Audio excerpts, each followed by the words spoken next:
Welcome back for our final game of the day. We've got Fløng versus Verdant, 2-2 team versus a 1-3 team. Verdant, this team with so many kind of crazy names on it, kind of been struggling to put together. I mean, for a variety of reasons, Winter and the likes, still as I understand it, over in Canada, they're dealing with the ping.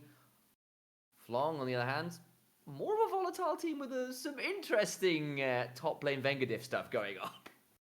Yeah, I feel like this is going to be one that there's not a lot of good setting up the champ select expectations because they're just as likely as last game to go completely out the I'm window. stopping you.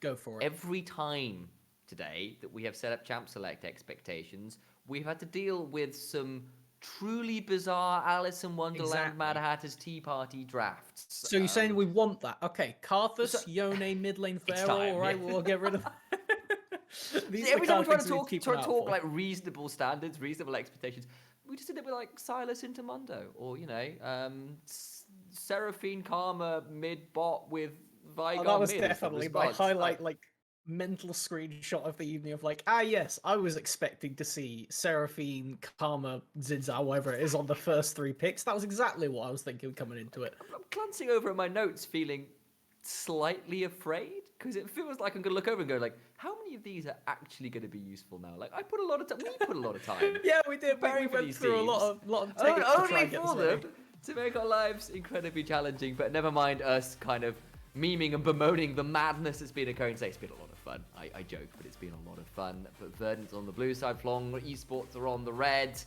and we've got ourselves some bans coming through already. Nothing surprising with Twisted Fate and Corki being taken off the table.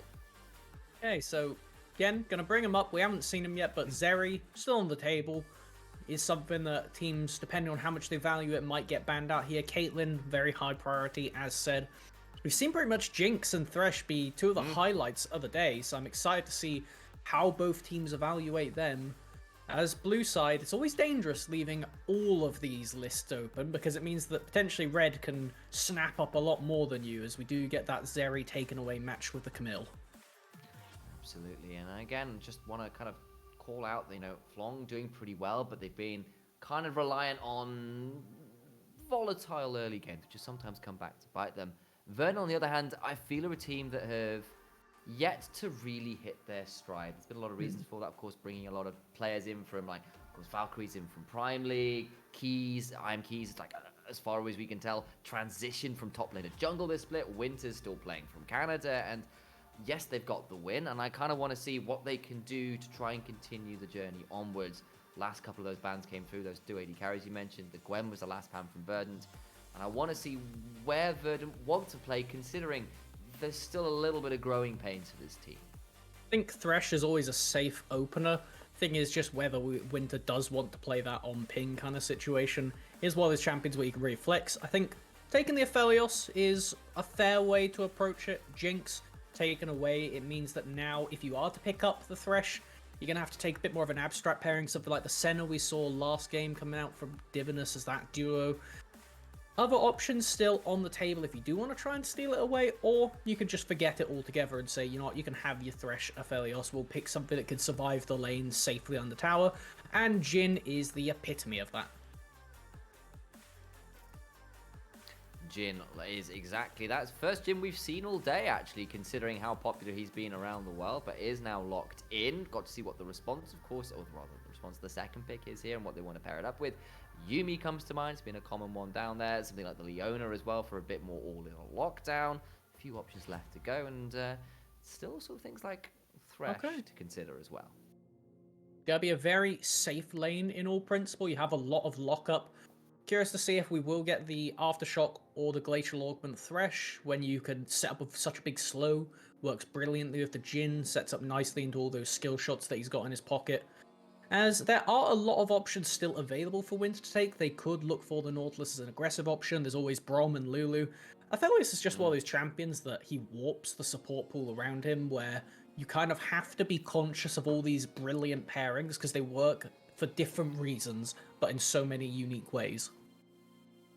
So many weapons, so many combinations, so many people to pair him up with, and the Nautilus has often been an option into the Thresh as well, because you hook at the same time and you tend to come out on top as the Nautilus, generally speaking. And they're just going to blind pick the Renekton here as well, likely for Valkyrie, though. There's a world where that ends at mid lane, though. That would be an outside chance. I have just seen two champions I'm not a particular fan of get locked in. I don't like the Jarvan when there's not that many mobile carries shown, and I don't like the Renekton when you haven't already got a good AP jungler to pair it with. What I will say is I don't mind Jarvan plus Jhin. I find that's quite a nice combo for making sure you're literally shooting fish in a barrel. And you've got like obviously the Thresh and the W from Jhin as well to like just add some more picks. So like, while I somewhat agree, I do like perhaps I might throw this one back. I know I'm a play-by-play, I shouldn't do this, but here we go. I will say like I don't mind Jhin and Jarvan as a combo. I definitely get the logic you're going with there, and I can tend to agree with it. It just means that you need to have a good DPS source elsewhere on the team. And when you look in mid lane, things like Cassiopeia, Errol does play that, so there are a lot of options that can actually supplement this. It's just the order of which that we need to see, because you really do want to leave Errol for last pick in that case to get a favorable mage. But we kind of alluded to this top lane being a pretty important role. You've got the Renekton now locked in, so you should, in theory, be able to take the counter up there, unless, like you said, we do get shenanigans and some lane swapping. And especially now that we've seen two mid lane bans apiece here in the second round of bans there, and they're thinking about potentially going for a Seraphine here. We saw one already today that was... You saw how it was supposed to work when you could kind of go towards a lot more ability haste and just like throw out like beat drops all the moment, all these long range routes. Instead, Vangstead going to be trying to throw out the Ornhorns and the Ram Jams into that top lane. Connoisseur right there of the fine arts of top Very lane. pleased. I do love myself a good Ornn lock-in. You talked about fish in the barrel. Well, when the Ram breaks through that barrel, it gets far more dramatic. Potential wombo combo this team already has in store is making Draconium a very scared ADC. We need to play their best game to get off on this one properly, as Trundle, okay, it's fine into the Jarvan in principle for the fight, but now you need to get a good AP mage in that mid lane. Do we take away the Karthus from Errol? Is that the world we're living in right now? Possibility, and then that means that we'd likely have something stupid like the Renekton mid and mad stuff going on, but instead of that, we're going to get the Victor locked in for Ericsson. Another one of those like big control mage damage sources. You've got a good front line, you've got the Trundle to deal with some of the likes of the Ornn, you've got yourself some engaged as well. Pretty well-rounded comp from Verdant. Now Fløng have to see where mid laner they want to lock in to back up the pick and the engage they've already got to, with like cards to spare, bluntly. Okay, there it is. There we go. All right, that's fair enough. We get the Cassiopeia. Principle, it's very standard looking mid lane if we were to jump back about 5-6 seasons at this point. Victor going to be able to outrange the Cassio in a lot of situations, but if Cassio ever does land an ability, particularly that Q, the chase down potential is immense. It's going to be very tough for Victor to be able to stop that pre-augments, and it means that Errol has a ton of kill pressure in the early levels. So, it's going to be standard looking mid-range mages, pretty much the epitome of what the meta is really built around, with a lot of the items like Cosmic Drive and Seraphs being so good right now. Front to back kind of from both these comps, though obviously a little bit more consistent DPS, I think it's probably fair to say, from Verdant. A little bit more pick from Fløng with that Jhin is the kind of trade out instead of the Aphelios, and trying to see whether that kind of difference, there we go, perhaps a better way of phrasing, difference in priorities pays off for Fløng or not. And it needs to be said, by technicality, Verdant have beaten the best team in the league. They beat AAB, who beat Natives earlier today. By so, transitive properties, yeah. There we go. They have the Division 2 championship belt as it stands right now, so there you go. Can we get like the circle of suck thing going on, where it's like which team has beaten which? There's definitely a full one. Yeah. No one's undefeated, so it should be doable, I imagine. There you go. Twitch chat, your challenge if you choose to accept, courtesy of Melvin Izzle. Make a digital version of it, and Melvin Izzle will print it out and stick it on his wall for you. Absolutely. Look at that wall. If you get it done quick enough, I will keep an eye on Twitter. So at me after the game, and while we're getting ready for interviews, I'll try and pull that one up if it's done in time. But anyway, back to the game. So this is where the circle of suck is just like like it's just like a line of it's just us two as cast with like a big circle between us. Like, wow, thanks guys. You know, Like, if somebody goes to that effort, I'll print that off too, I guess. That's fair. It would be mean. I mean, it's a mean meme, but it's a good one. We'll take it. Well, actually, I won't. I'll be upset. Okay. Ah. So, having a bit of issue of Champ Select, we're are. just going to need to reboot, come Indeed. back into it revamped. Same champions. So, for my own peace of mind, we can still talk about the draft at least. Indeed. What do you so, want like, to talk it's literally all the same. It's not just same champs, it's same runes, same summoners, all the rest of it. Basically, the difficulty was that IM keys could not select Smite, and that's a bit problematic when you're the jungler, so it's just a quick remake with that being the change. Everything else, literally everything, no runes or anything else getting allowed to be changed, will be staying the same. And it does mean that you can now talk about what you were going to talk about, Melvin Izzle, now that I've passed on that useful PSA. How suitable is it in that one of the rare times in League of Legends that it is common meta to take 2 smites? In a game, we are not allowed 1 smites. Oh, the tragedy, the humanity. But yes, go the misery and go for the arcane reference. But no, I'm also taking this opportunity to have myself a nice cup of tea. Very British of the two of us, and we've got this little break, so we'll call it a tea break. And you can see the bottom as well. There's the Kit Kat sponsor, so you know, take this opportunity to have the break. Take a break. Yeah, exactly. Come on, guys. I'm gonna do exactly that. Well, we're gonna chat through it because we can, but we'll make it like a nice relaxed chat by it's not a fireside, but like the digital computer screen size. You know, The if modern your equivalent. computer's like got a particularly poor fan, it could be a fireside. But at that point, I think that's more of a woe than not. Like that's a possible moment where you go sort that out. Don't Maybe set your don't stick computer on around fire. for the break just for that one. No, That's not okay. great. We'll give Look, you the break. I was hoping that maybe your option would be, I'm gonna go to YouTube and load up a fireplace video. That could or also. something. Well, like that. You That know. feels like a more normal response. You know what? You could set your computer on fire. Like that. Was that really your go-to? It's not normally the intended result. It's something that could happen, but it's not necessarily something you want to happen. I mean, I personally don't like it when my PC's on fire. Not that has happened for a while. Did you ever use the game on laptop? No. This is not okay, because this pick and ban phase it. is not changing. We're gonna stop on that sentence. Go for it. My PC has not been on fire at least for a while. There's a story there, and I feel I need context. No. Okay, so my PC is fine. I use laptops is my issue. I have never had laptops that have agreed with me, and that's because What do you do to them? I used to play games on laptops that weren't meant for that level of laptop. They were not suitable gaming equipment for the laptop. Were you like playing Crysis on like a Chrome? No, just League of Legends on a really bad laptop, honestly. It was a Dell that was first laptop I ever had. Nice blue thing. Don't know the model, but it burnt my legs up a tree. That League of Legends can literally be played on a toaster. It What could was be wrong played with your on it. laptop? The fan just couldn't handle it. So for like the best part of a year, because I didn't have a desk to play at, and I didn't want to like play it leaned over a table, like in the kitchen or something, I would sit down on a sofa, have the laptop on my legs, and like a fool, I didn't put anything under them, so I just had like toaster marks grilled onto my legs for the best part of 4 years. You grilled laptop marks into your legs just to play League of Legends. Like, I know that League of Legends is often, compared to suffering in solo queue, but that's a bit extreme, my man. I appreciate suffering for your craft, but my days. You know, best part is for the first year and a half of playing this game, I used trackpad only. Because I didn't own a mouse, and I'd never seen the need to buy a mouse. Funnily enough, never gone back since, but... I did once get Rumble equalized in a group Twisted Tree Line game where a master tier Rumble player just destroyed us all with trackpad Rumble, which was quite humiliating looking back, but there you go. I'd only been playing like a month at that point. Anyway, I can't say I've ever played on my laptop, my burning laptop, with a trackpad. That's commitment. I got another burning laptop story, actually, on that subject, just because, okay.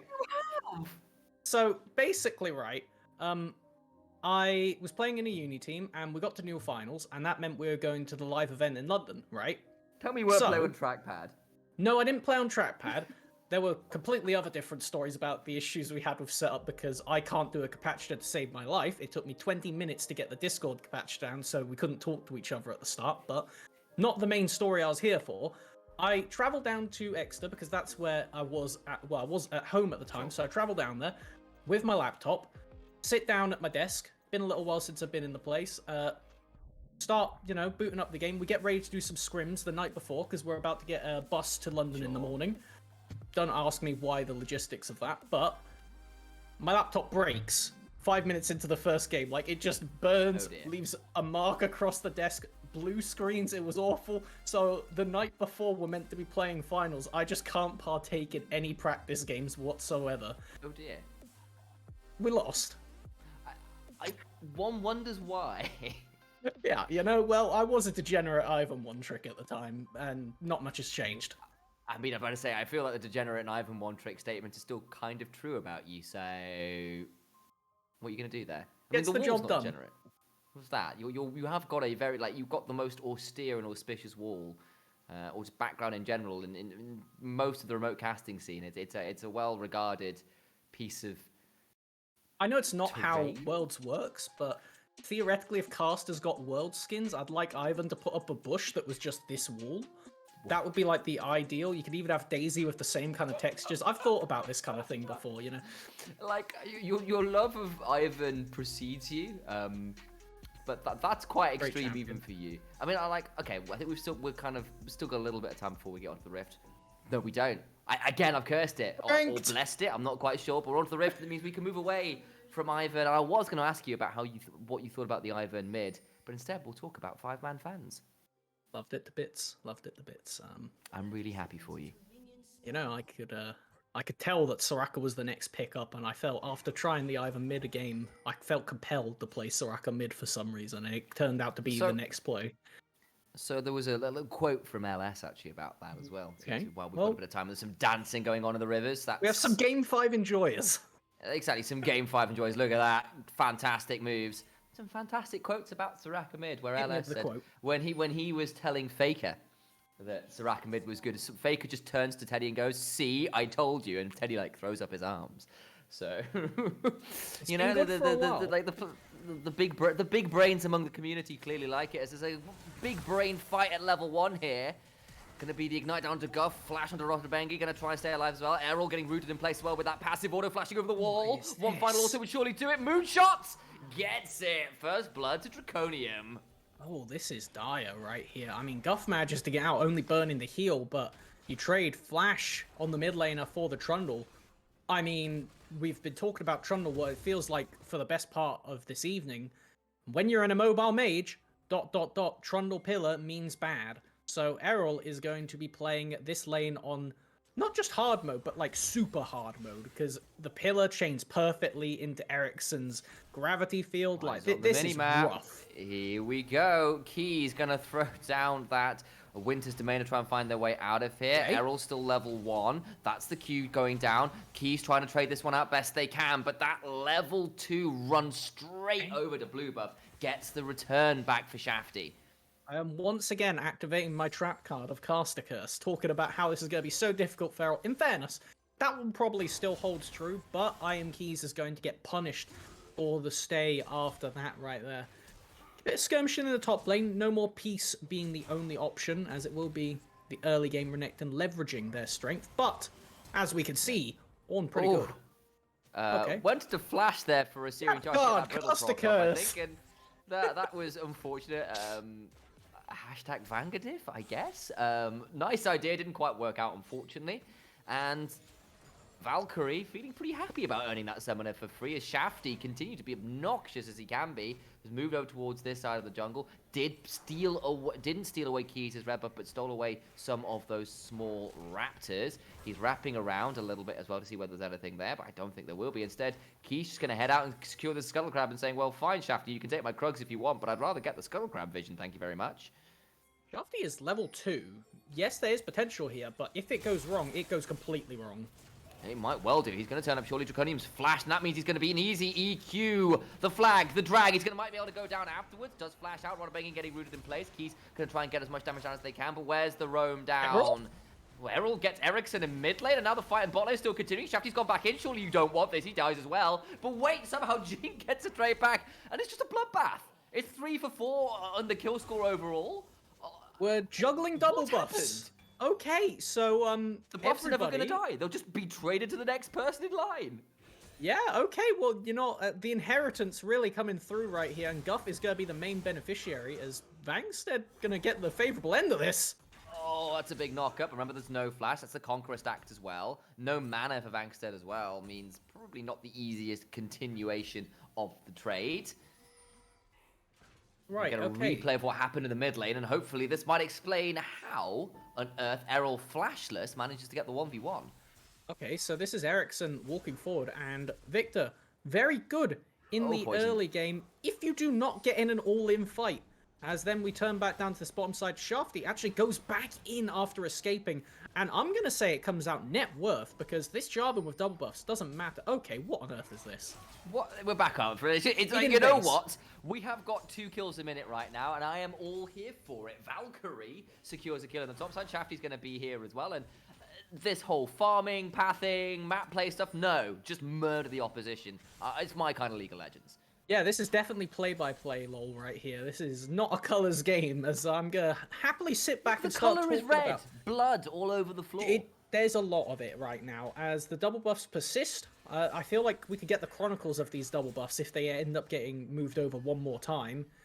As Draconium looking to try and make it so, but is going to force off. Is actually Boots pick up first from both these ADCs, and I can see why.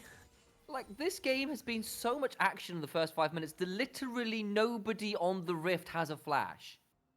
Nobody. That is rare. That is very rare. Okay.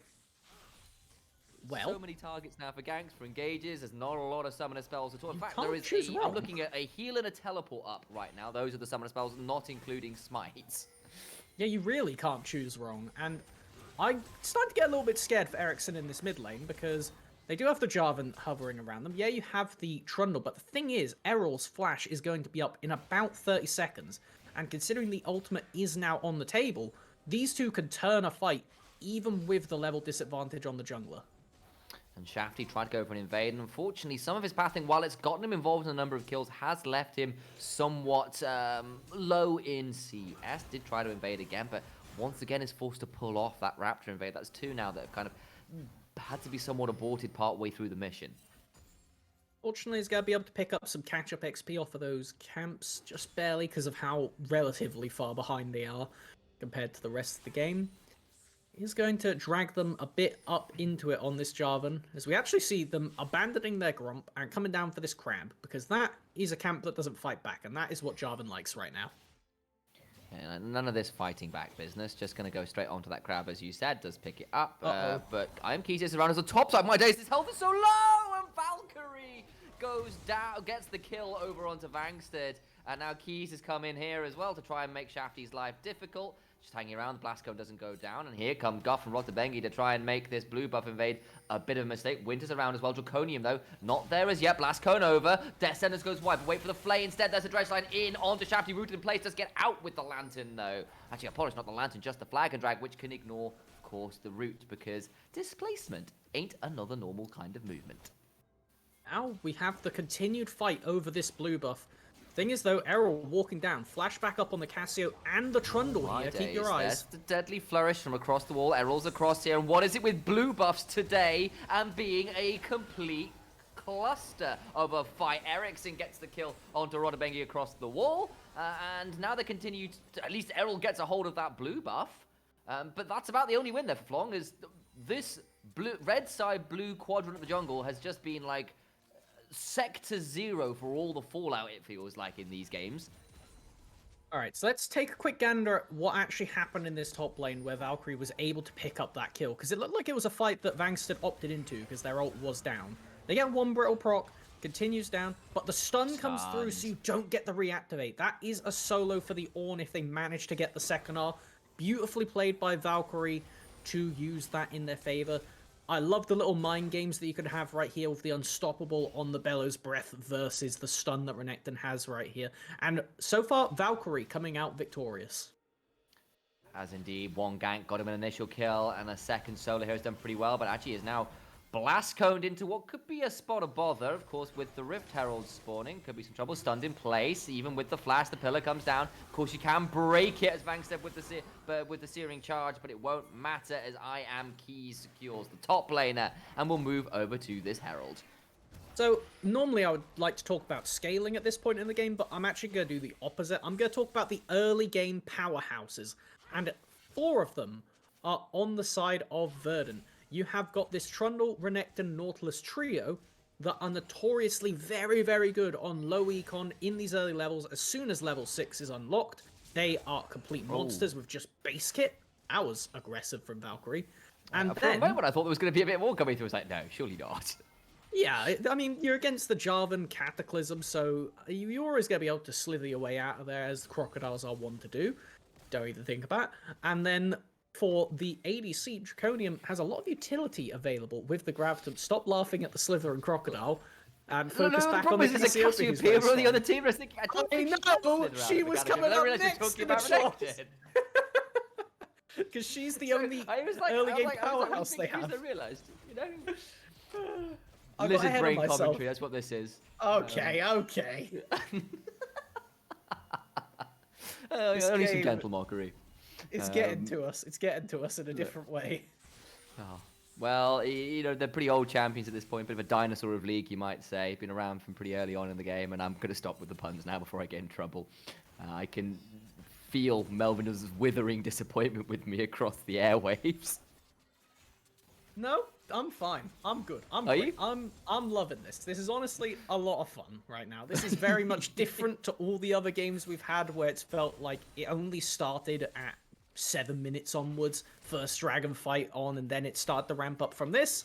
Literally minute 2, the action has never ceased, as top lane is the place that is going to keep that action going for us. Of course, this is also a matchup which I know a number of people like around the sort of like top lane professional community have been saying, look, yes, you get a decent early lane phase from the Renekton, but Ornn gets to a point where he just absolutely nullifies everything that Renekton wants to do. It's one of the harder matchups for Renekton the later the game goes, as so people have been saying at the minute, but even so, a 2-0-1 start, a big CS lead, a big experience lead of about a level early on into the game as well, is pretty difficult to come back from whatever the kind of baseline matchup is supposed to be post mid-game. So what we really need to see from Fløng to try and get Ornn into one of those positions where they can start to just outstat and really just win based off of utility alone is mainly transition the power into their mid lane, because the bot, this is a utility setup lane. The Thresh and the Jhin, yes, if their jungler is down here like we have right now with Shafty, they can look for kills, and it is likely to succeed because you have so much reliable lockdown. But mid lane is the place where I want to see the action, because if you give Errol kills on this Cassiopeia, I mean, based on the smooth moves they've shown so far, I expect very good things in these fights, because when you look at the other side, it's just the Nautilus ult that shuts you down straight away. That is the key ticket then. You are right, there's not that much completely easy CC. I mean, you do have some stuff, right? You have got some like Death Center to play and the rest of it, but it has to be pretty well timed. And that Ornn ultimate is the big long-range engage. I mean, you've got it paired up with the Cataclysm, of course. You know, we've talked about the combo in draft, but you do need to be able to the point where you can survive the turnaround damage that like this Fed Renekton, Victor, Aphelios can put through if things go wrong. As Keys has turned up, he's been pretty obnoxious as well. And actually, Shafty going to try and turn this one around. It's the Ornn Horn as well, but flash over the wall from Vax that stops the return fire from the Ram Jam. And really, it's just Ornn that ends up splattered. Never mind any jam involved.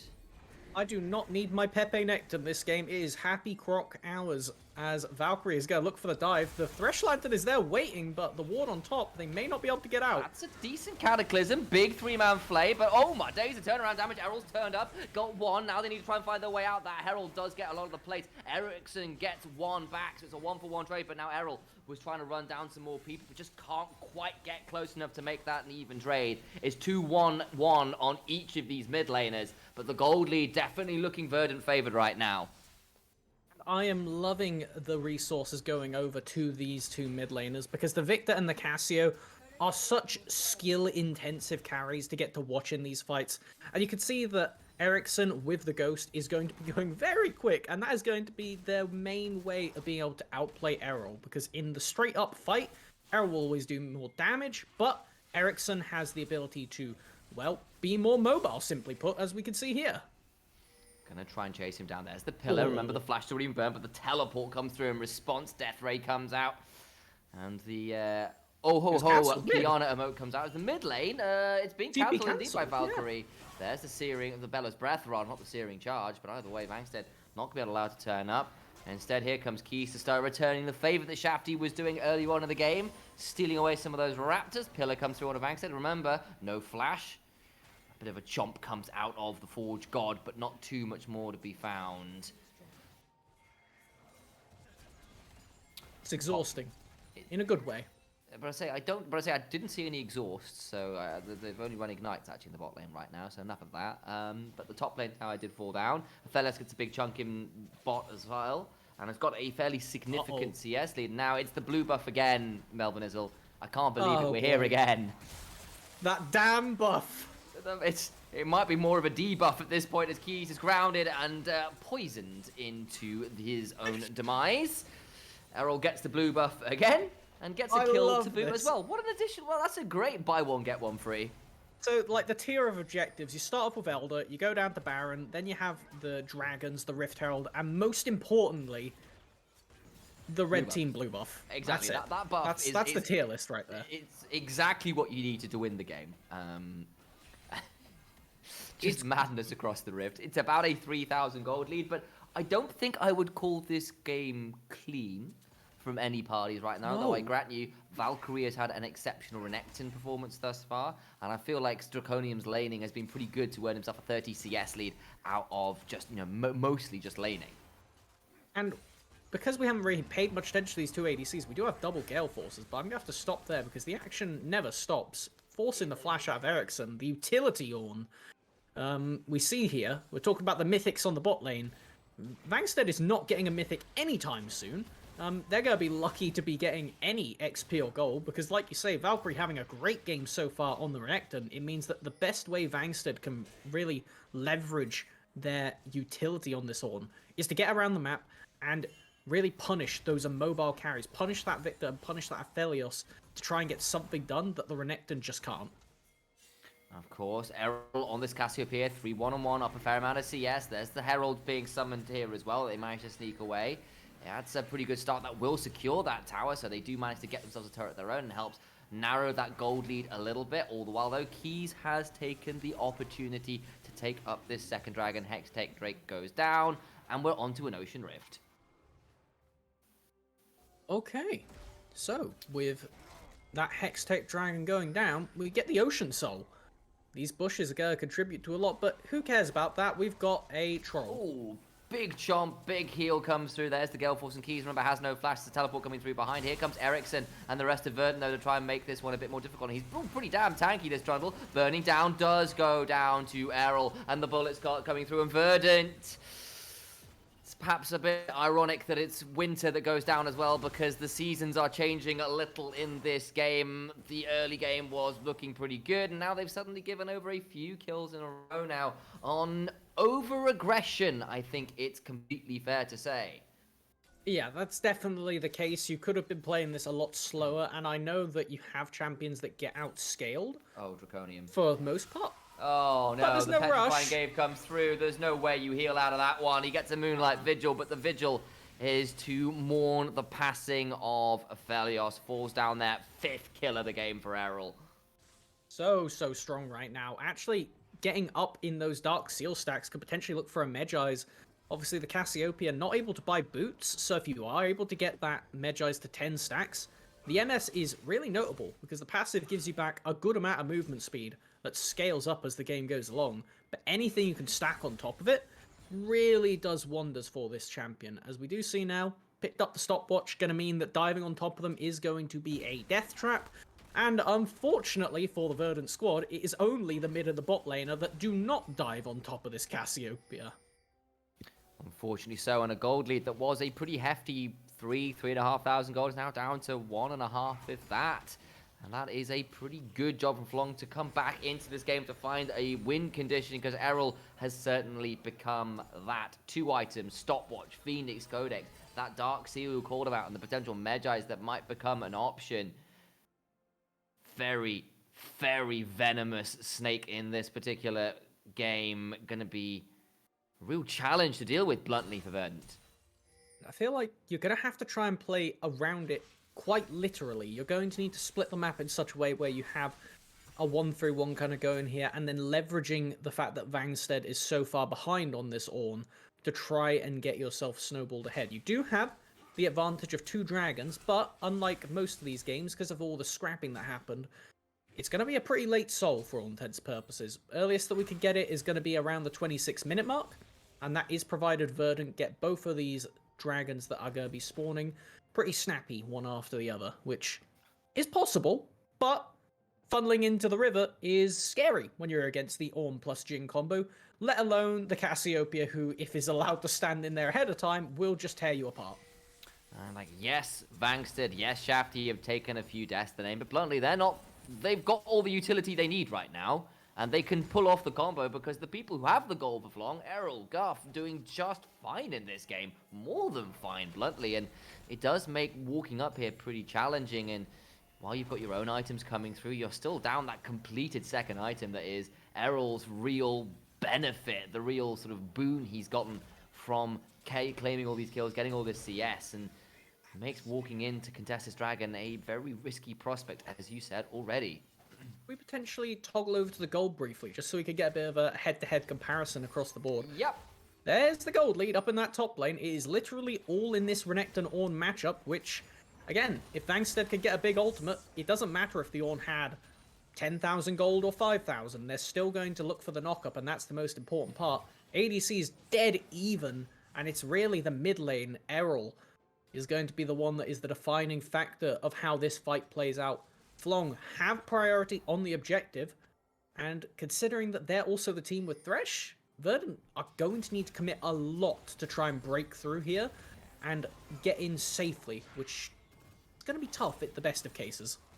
By far the richest member on the Rift is Errol, as we saw from that gold graph, as you said, and they've got the Thresh, Valkyrie rather, trying to chase up towards that tower. It had to burn the slice and dice. Errol's slithering down. It's lizard on lizard violence, forcing the flash out of Valkyrie. They do root up Vangstead, though, who is now being traded onto, but he doesn't have to burn very much there. Rottenbengi does miss the death sentence. And with 15 seconds left until this Drake, I feel it's Flong's for the taking. Got mid-prior briefly for Verdant, but they have to back off as Errol once again chasing down Valkyrie in the bottom lane, and Verdant saying, this dragon is not important to us right now. While the soul would be a great win condition, we understand that reasonably speaking, it's not what we're going to be able to get here. So instead, let's get Draconium up into this top lane. They have got amazing guns for shredding through the turret, and we just want to protect them. Alright, they're going to try and do what they can to get rid of Vangstead, who did manage to immune the depth charge, but it's still going to be chased out of there, and all the while Draconium was getting a shove on this top side to get that tier 2, so nice trade from Verdant to at least make a cross map happen. All the while, though, you can see the collapse coming through from Flong, who were thinking about rotating down towards Valkyrie, but won't continue any further there. Now, it's time we should talk about this, because I feel like it's about to happen. Baron goes down quick this game. Cassiopeia far ahead, a Baron Shredder. Jarvan, max health damage, still not going to be a slouch when hitting that. The Jhin, much lesser extent, but the fact that they can give you that added smite with the 4th shot that just secures the objective hands down. Long have a pretty deadly Baron take, including the ability to turn around with the Ornn ult. But Verdant, on the other hand, they are not slouching either. You have the Trundle who shreds through it, Aphelios, based on gun, but can tear through the Baron quickly. From Crescendum will delete a Baron, you're absolutely right. Yeah. And then, on top of that, you got Ericsson, who has the turnaround factor. They could zone you off pretty handedly using that ultimate and the gravity field. It's basically impossible for the Flong comp to walk over that. So it really is, whoever gets prio in mid, and with the control on the vision, should be in a hands-down position to secure this objective. And right now, that is Verdant. They are. Remember to keep your eyes on those inventories, though. Black Cleaver was the second choice of Valkyrie. No Sterex Gaze, wanted the damage, wanted to continue the pressure that was offered there. And of course, Renekton can stack that very quickly. Get to that max 5 stacks with, I believe, 1 empowered W, actually. I believe stacks it fully, if I remember correctly, though. It's been a little while since I've looked into that interaction. On the other side, though, Errol has managed to get a hold of Azonia's 3rd item nice and early into the game. First champion to reach that 3rd item. and is still continuing to be a real menace to deal with and doing another Oh one of these my. bush baits. Valkyrie will not get petrified though, and we'll get to slice and dice away. Man, you are right with the lizard on lizard combat in the side lane right there. It's going to continue being the case, and I think while it is, it definitely goes in Flong's favor. Because the TP ability from both of these laners, it's way easier for Errol to cancel it, because Valkyrie would have to commit a lot of resources to get on top and go for that stun.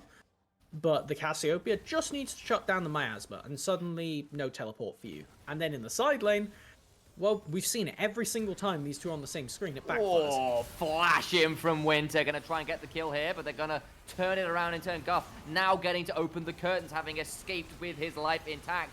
Valkyrie gets the Dominus, but is popped by that fourth shot. And that's the kill down. Renekton taken out now. The hooks, the re-engage begin to come through. Winter does get a hook, but it's going to be stopwatched away. Gravity field comes down, but everyone else is trying to retreat out, and everyone else is just about alive. A lot of summoners burn, but it's still only a 1-0 in favor with Flong. Basically point and click from both of these supports right there. I think I saw 4 hooks in a row just consistently land back to back to back to back as Draconium looking to get back down. Gale Force was sick. Draconium now flashing out. Winter's around, but the turnaround damage is pretty extreme. Duskwave flying across so many. Flashing from Ericsson to get a hold of Shafty. And Aphelios gets another. Vangstead dead as well. And the hunted become the hunted. 3 dead, and with everyone else alive, they can turn to Baron. Crescendum is available for Draconium, so as soon as they can cycle off for this Gravitum, could look to stack it if they want. The objective's alive. I see no reason why you shouldn't go for this. Your team is getting outscaled by the Cassio. It's really difficult for her to walk into you. This is perfect. This is pretty much as good of a situation as Verdant could hope for.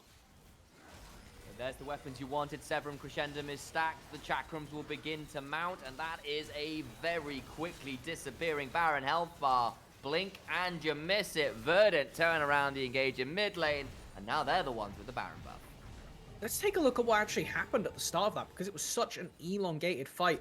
As it was the flash in from Winter, instant engage, but the depth charge taking a moment to go off gives Guff enough time to back off here, and watch, they managed to get all of the damage focused into Valkyrie. Even through the ultimate plus Gore Drinker, it's not enough to beat the Jhin execute. And now, keep your eyes on the supports. We're going to get hook after hook, and it starts off with Rotobengi. Gets this one, pulling Trundle back into the fight. Means a lot of damage comes down, but it's matched by Winter, who locks up the Cassiopeia and forces that stopwatch. That is all of the DPS from Flong gone. It's matched with another Thresh hook, which means that you want to disengage. And then it slows down for a little bit. We're going to just jump through this tower dying, but watch. Draconium standing in a precarious position, but instant reactions, beautifully done. Securing themselves to safety and getting out of the Jarvan with the flash. Perfect chase down after. Free Baron for him. Ocean Soul Point right now for Verdant on the table. We're up for and where is Errol? He's getting charged. That means it's coming through to right now. Both AD carries picking up some. But the jungler is dead for Flong, and Errol has been rooted in place and taken down. Aphelios taking the back end though with some good shots from Guff, which does get something, but they still lose the Thresh, and it's only Vangstead and the Jhin left to tell the tale. No smite, no curtain call, no steal potential. Flong will be okay. We're picking up some kills and denying the Baron push, but you lose out on the Soul Point. You lose out on that bounty that is now on the table for Flong. And there is still a good amount of time. Got a minute 20 seconds left for Verdant to siege mid and bot lane. Ornn not going to be able to do anything to this Renekton. Even with the ADC on their way, Valkyrie should be pretty safe standing here. We've said that quite a lot in these games.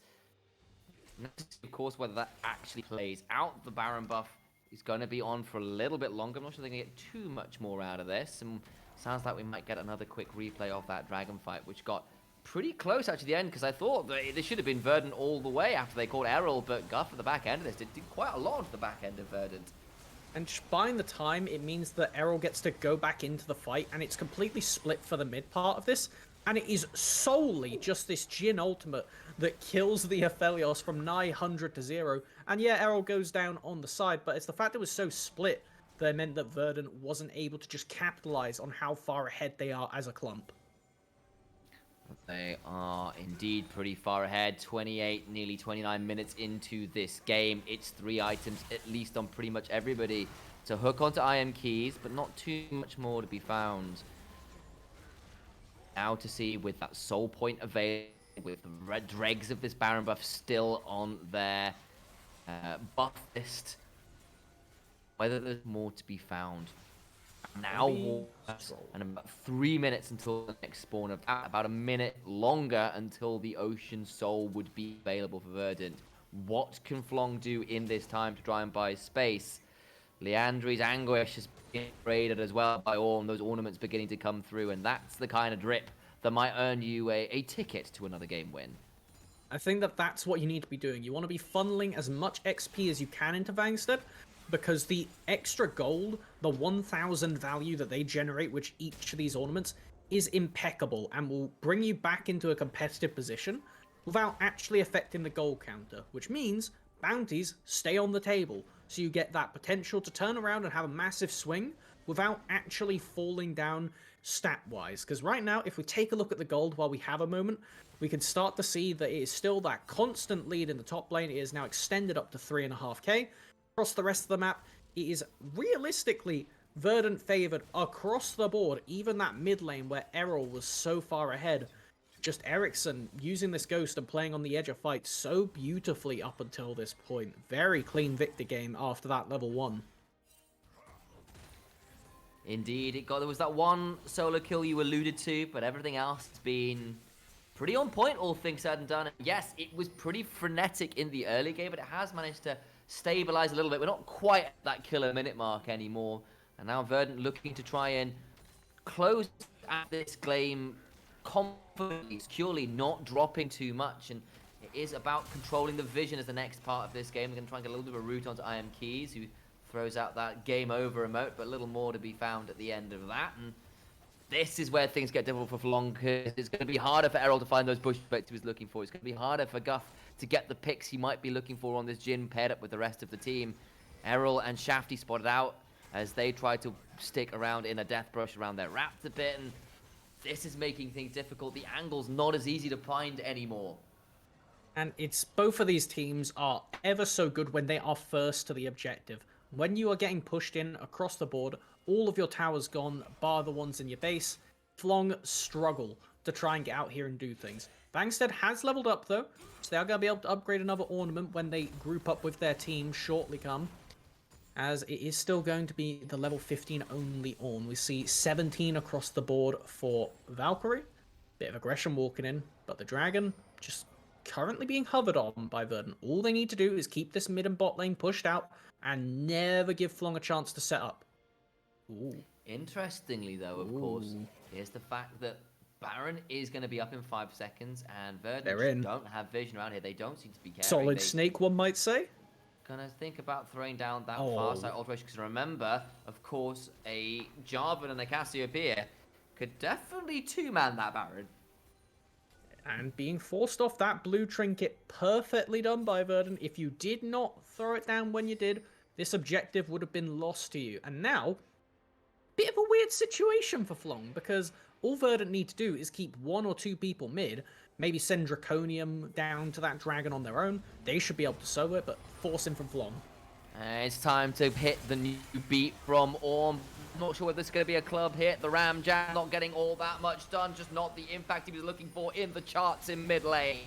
All the while, though, Errol gets a hold of Valkyrie. Welcome to Jurassic Park, says Errol, as this particular lizard-based combat goes in favor of the Flong mid lane. And with the top laner down, Verdant actually in a bit of an awkward position. They are down the man, and they now have to work out what the hell they're going to do. They won't get soul, that's for sure. Split calls right here. They were looking to go down mid, but they just get the priority. 3 pushing lanes. It will be the Baron started up by them. Trundle could buy a lot of time with these pillars if they could get another one down. Aphelios, perfect guns for it. Smite is up with Shafty He's here. going to be around. They've got to see what they can get here in time. Where is Shafty? Is he going to be there in time? It's just, oh, it's gone. And Verdant now need to retreat, need to escape. The pillar comes out. And there is no easy way for Flong to stop them retreating. And I hope we get a replay on that one, because I want to highlight Shafty, who I will say saved the game for Flong in that engagement. buying so much time and just splitting the fight up completely as they get to breathe another day. Yes, you're down a Baron, which does suck because your wave clear is AP only, but you at least get the skirmish and it's not against Ocean Soul. As here we go. Watch the Jarvan on the flank. They're going to get the perfect ultimate to just waste Draconium and Ericsson's time. They go in, get denied by Winter, but by keeping Ericsson in and keeping the short-range gun Draconium away, in the meantime, we have Valkyrie dying on the Renekton because, funnily enough, it was two 1v3 and 1v5s, and it ends up going in Flong's favor because of it. Thanks. Vision on the side, looking to see whether there was another call of the Forge God that could be utilized, but no, that has been at this point. That call of the Forge God goes, it's a flash, hook, went to over the wall. That's going to be a bit of a turnaround with the Moonlight Vigil, gets the stun onto Shafty, but now he's turning around. It's a slice and dice out from the Renekton.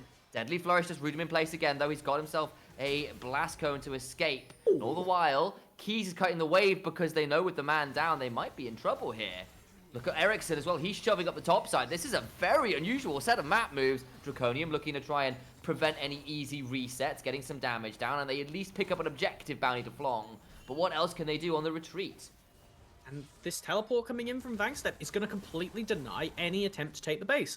That was a Baron power play, still got a minute left, but a Baron power play where Verdant didn't get Soul and lost a bounty in the middle lane. And because of these ornaments not actually contributing to the gold count, if we start to look down the menu, we have got 4 out of 5 of them. That's an extra 4k you could slap on the Flong gold counter, and suddenly this game looks nigh on bang even with no Soul on the table yet. It's a fair fight both ways.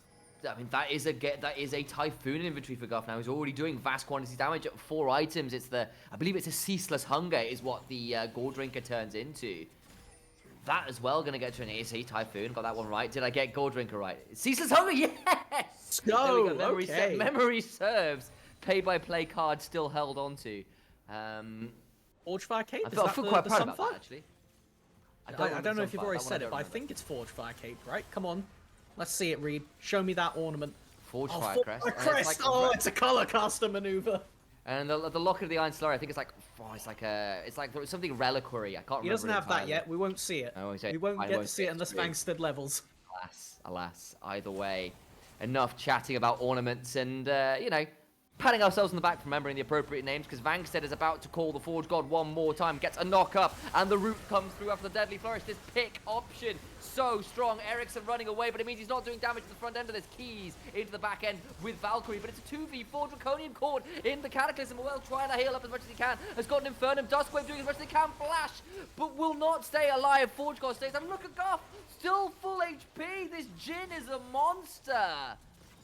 Angstead getting such a critical knock-up denies Draconium's DPS, and there's only 4 carries in this game. Everybody else is just dressing to try and keep yours alive and deny the enemies, and the chess pieces of Flong fall in their favor, sacrificing the Ornn. They take the king that is Draconium, able to push down mid and look for priority on this Ocean Soul point for them, and denial of the soul from Verdant in a minute's time.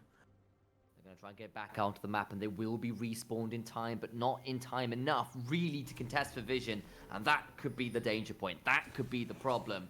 There's no objectives really right now for Flong to take on the board at the end of that. The timers weren't quite aligned, but now to see what they can do is Errol just picked up a needlessly large rod, just picked up an elixir of sorcery. This Cassiopeia is absolutely lethal right now. And I'm pretty confident the interaction is still in the game. Ornn can upgrade the Thresh's Locket, and if it's on cooldown, it'll actually reset the cooldown. So this is something that I don't know if they're aware of or if they're going to take advantage of, but it's something to keep your eye on, because in these kind of fights right here, if you could get that little extra value across the team, it could save the game. There is such a narrow margin for all of these carries' health bars, and it needs to use every It's drop gone. of it. Deleted. Cassiopeia destroys that in an instant, shreds through it. Now, in goes Shafty, trying to spy, flashing out. The Cataclysm's still there.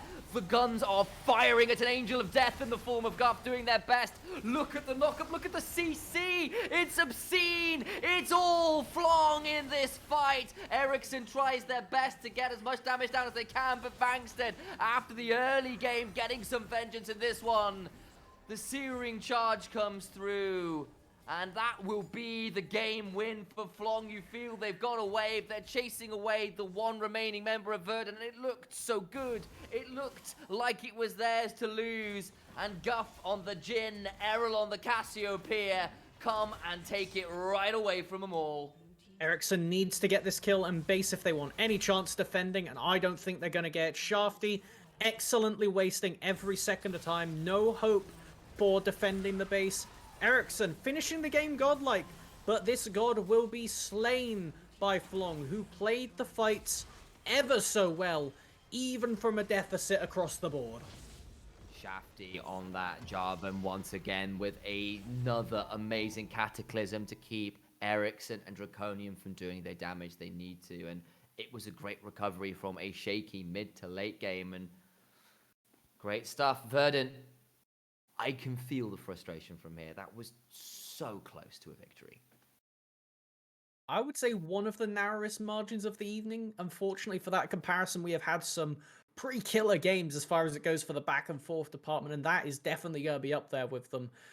Oh, you're going to be kicking yourself for Verdant by the end of that. Just not able to get the end when you needed it. You had the advantage early. It was just the fact that those Dragon Soul markers were denied so many times over.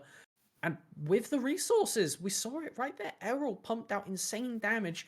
And I do think that Shafty, if I was given an MVP, would definitely be going to them because of the amount of wasted time that we saw just off of these Jarvan ults into delay. Phenomenal stuff. Completely shifted the dynamic. 3 fights in a row where he managed to tie up the backline, which is really impressive stuff. Either way, we are going to cut to a break, and I believe we'll still have some interviews to bring you before we close for the evening. So stick around, hold on to your chairs, take a chance to relax after the game, and we'll be right back after this.